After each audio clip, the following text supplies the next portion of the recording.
हो चुका और इस सत्र में सरकार की तरफ से अनुपूरक बजट पेश किया गया। विपक्ष के विरोध के बाद भी बजट पास हो गया, लेकिन जातीय जनगणना, महंगाई, बेरोजगारी, स्वच्छता संबंधित तमाम मुद्दों को लेकर विपक्ष ने सरकार को घेरा। इन्हीं मुद्दों को लेकर बजट सत्र को लेकर भाजपा विधायक सुरेंद्र चौरसिया से हमारे प्रिंसिपल करेस्पॉन्डेंट ने बातचीत की।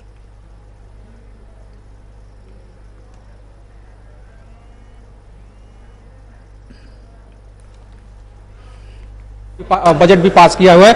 सुरेंद्र जी, अनुपूरक बजट सरकार लेकर के आई है, लेकिन लगातार इसका विरोध होता आ रहा है समाजवादी पार्टी की तरफ से और तमाम तरह के आरोप भी लगाए गए हैं कि जनता को भटकाने का यह मामला है। देखिए, ये योगी आदित्यनाथ जी की सरकार है जो जनता के हित में काम कर रहे हैं और विपक्ष का तो हमेशा ये काम है कि वो अपने काम करेंगे नहीं और यदि कोई बढ़िया काम कर रहा है तो उनका विरोध करेंगे। जातीय जनगणना इस बार ये शीतकालीन सत्र में प्रमुख मुद्दा रहा है, क्योंकि विपक्ष में जितने भी पार्टी के लोग हैं सब जातीय जनगणना के पक्ष में है। यहाँ तक कि सरकार की तरफ से भी एक बात कही गई कि सरकार ने कभी जातीय जनगणना का विरोध नहीं किया है, तो फिर ये जातीय जनगणना का मुद्दा कैसा? देखिए, जातीय जनगणना का सरकार हमारी कभी विरोध नहीं की है और ये केंद्र का मसला है। आने वाले समय में जैसी स्थिति बनेगी, माननीय गृह मंत्री जी या अभी आप माननीय मुख्यमंत्री जी को ही सुन रहे थे, अभी माननीय मुख्यमंत्री जी ने भी इसका कभी विरोध नहीं किया है।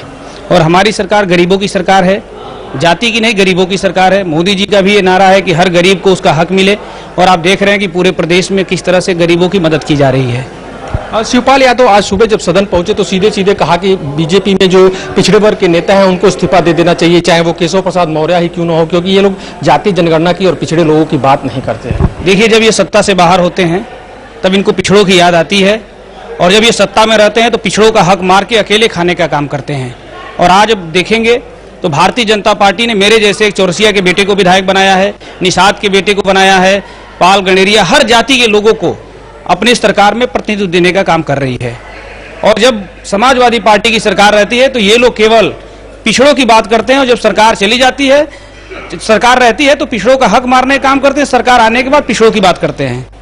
कुल मिलाकर देखा जाए तो इस बार सदन की कार्यवाही में पिछड़े वर्ग को लेकर के अनुसूचित जाति, अनुसूचित जनजाति की शिक्षा पे तमाम तरह के सवाल उठाए गए, लेकिन जो अनुपूरक बजट जो एक तरह से देखा जाए तो 28,000 करोड़ से ज्यादा का बजट है, इस पूरे बजट को जो विकास कार्य में लगाया जा रहा है, समाजवादी पार्टी कह रही है कि जो पहला बजट था उसका हिसाब दिया नहीं और दूसरा बजट लेके चले आए। आज जैसे अखिलेश ने भी कहा कि क्या ये बजट जेब में जाएगा? देखिए, माननीय मुख्यमंत्री जी ने पूरा इसका जवाब दिया है कि जो अनुपूरक बजट होता है, जो अंश हम नहीं ले पाते हैं मूल बजट में, उसको हम अनुपूरक के माध्यम से लाने का काम करते हैं। और ये जो 28,000 करोड़ रुपया हमारी सरकार अनुपूरक के माध्यम से लेकर आ रही है, ये बजट उत्तर प्रदेश के विकास में मील का पत्थर साबित होगा। बात करने के लिए बहुत बहुत धन्यवाद। तो ये थे सुरेंद्र चौरसिया, जिनका कहना था कि सरकार जो अनुपूरक बजट लेकर आई है उत्तर प्रदेश के विकास में, ये अनुपूरक बजट मील का पत्थर साबित होगा। वीडियो जर्नलिस्ट पंकज गुप्ता के साथ पंकज तिवारी, टीवी 27 न्यूज, लखनऊ। वहीं लोकसभा चुनाव के लिए कैबिनेट मंत्री